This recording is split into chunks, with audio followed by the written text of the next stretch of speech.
This is ABC 12 News First at 4, starting with breaking news.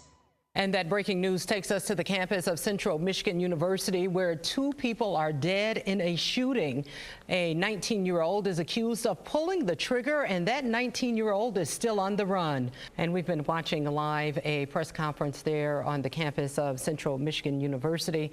We heard from Governor Snyder, also from the president of that university, George Ross, who says that this has been and has had a traumatic effect on students and staff. He called it a sad day there on the campus of Central Michigan University. He also said that he had been out speaking with parents, and he's given out some hugs and also chatted with them and helped to assure the parents who were there at the Comfort Inn, where they ask parents to go, that the students and staff and the safety of those students and staff is paramount.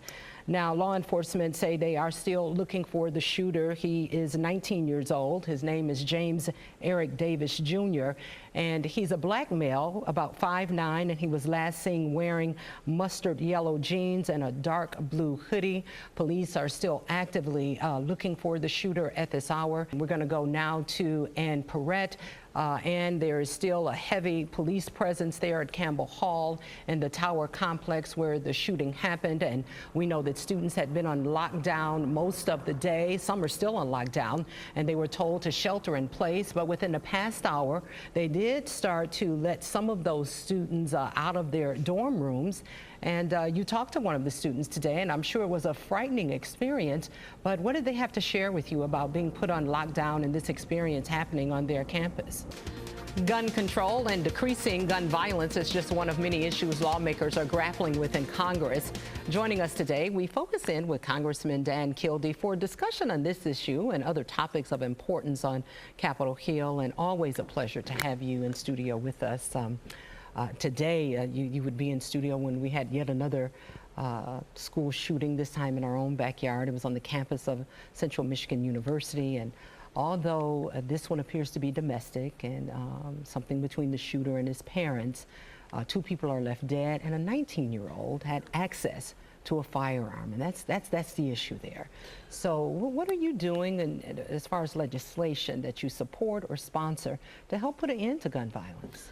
Looking for closure, Burton police pleading for the community's help to locate Teresa Woolard.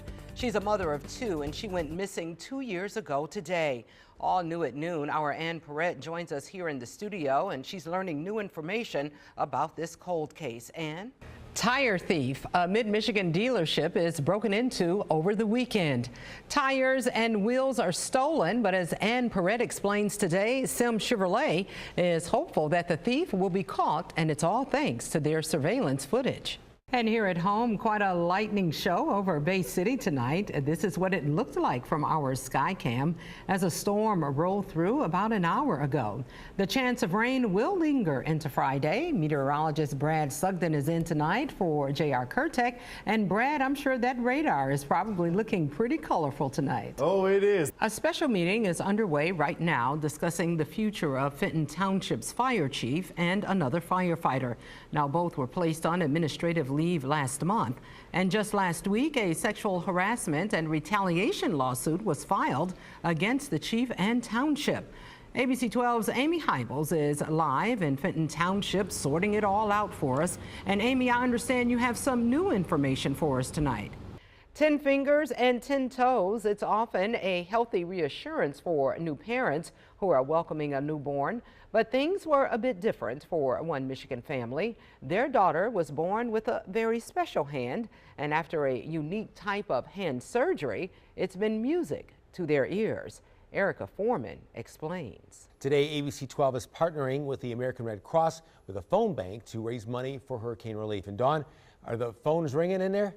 Oh, yes, Terry, the phones have been ringing. And, you know, just since the top of the hour at 4 o'clock, we've already raised more than $700, bringing the total since noon today to over $3,000. So, yes, Mid-Michigan is digging deep. They're going into their pockets and they're helping in these hurricane relief efforts. Just days after an inmate was released from a Mid-Michigan jail, he was tested positive for hepatitis A. Now, we've seen an outbreak of the disease in Michigan for over a year now. now. Ann Peretz here in our studio. And Ann, do we know how the inmate caught hepatitis A? Well,